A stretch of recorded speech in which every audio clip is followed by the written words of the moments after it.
गुरुवार को शिवसेना के विधायकों के अलावा कुछ निर्दलीय विधायक गुवाहाटी पहुंच गए। गुरुवार सुबह शिवसेना के वरिष्ठ विधायक दीपक केसरकर पार्टी के 3 विधायकों के साथ गुवाहाटी पहुंचे थे।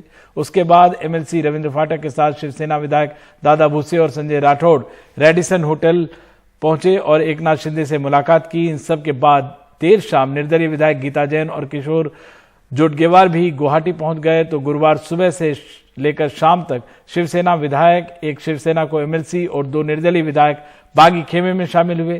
गुवाहाटी से शिवसेना के बागी विधायकों की तस्वीरें सामने आई। इसमें एकनाथ शिंदे का समर्थन कर रहे 42 विधायक दिख रहे हैं। इस तस्वीर के सामने आने के बाद बागी विधायकों के खेमे में शामिल हुए। फिलहाल शिंदे के साथ 37 शिवसेना के और 9 निर्दलीय विधायक शामिल हैं।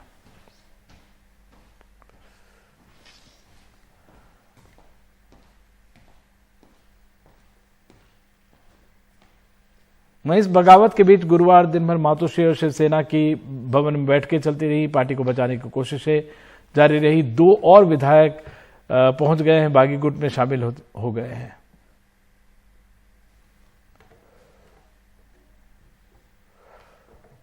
और हमारे साथ हैं अक्षय डोंगरे, गुवाहाटी से मौजूद हैं और महाराष्ट्र की खबर पे उनसे बात कर रहे हैं हम।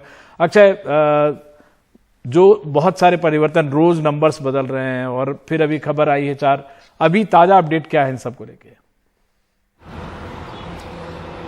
देखिए, कल तक जो नंबर एकनाथ शिंदे के कैंप द्वारा बताया जा रहा था वो शुरुआत से यही था कि हमारे पास 37 विधायक पहुंच चुके हैं और उसके अलावा उन्होंने कहा था कि उनके पास 46 कुल मिला के विधायक हैं, जिनमें से 9 निर्दलीय विधायक हैं। तो वो उन विधायकों का नंबर बता रहे थे जो विधायक ऑलरेडी उनमें समर्थन की बात कर चुके हैं, ना कि वो विधायक जो ऑलरेडी उनके साथ होटल में मौजूद है।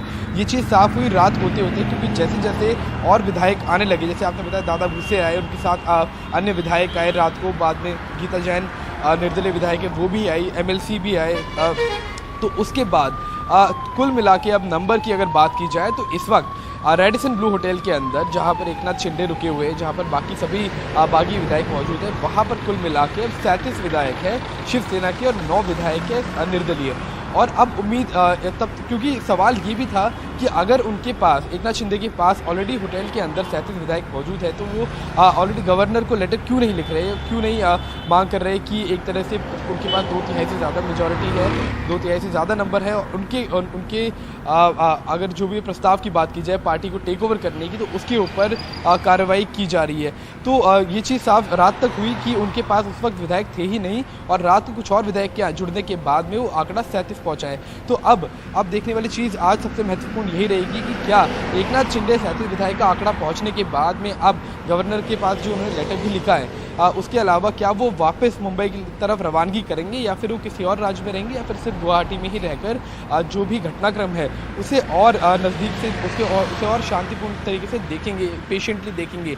और उनकी उम्मीद अभी भी यही रहेगी कि कुछ और इंडिपेंडेंट विधायक टूटकर उनके पास आए, कुछ और शिवसेना के विधायक टूटकर उनके पास आए, ताकि एक कट टू कट मार्जिन लेकर वो ना चले।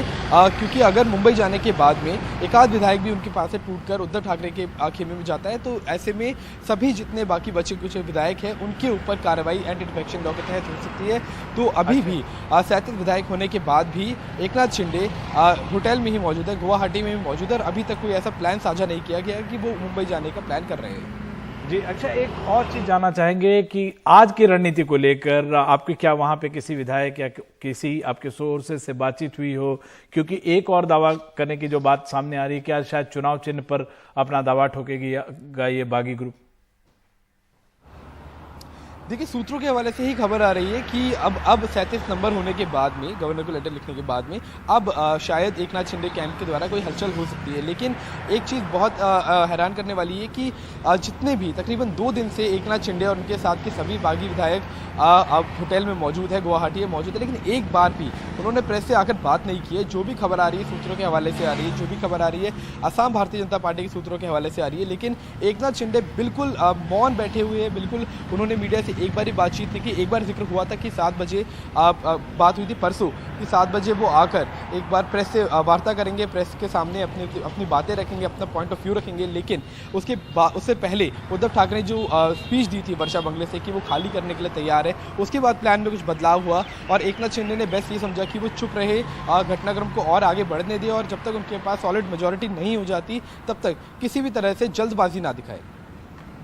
इस पूरी जानकारी के लिए बेहद शुक्रिया अक्षय। आप नजर बनाए रखें, आपके पास बार बार हम आते रहेंगे।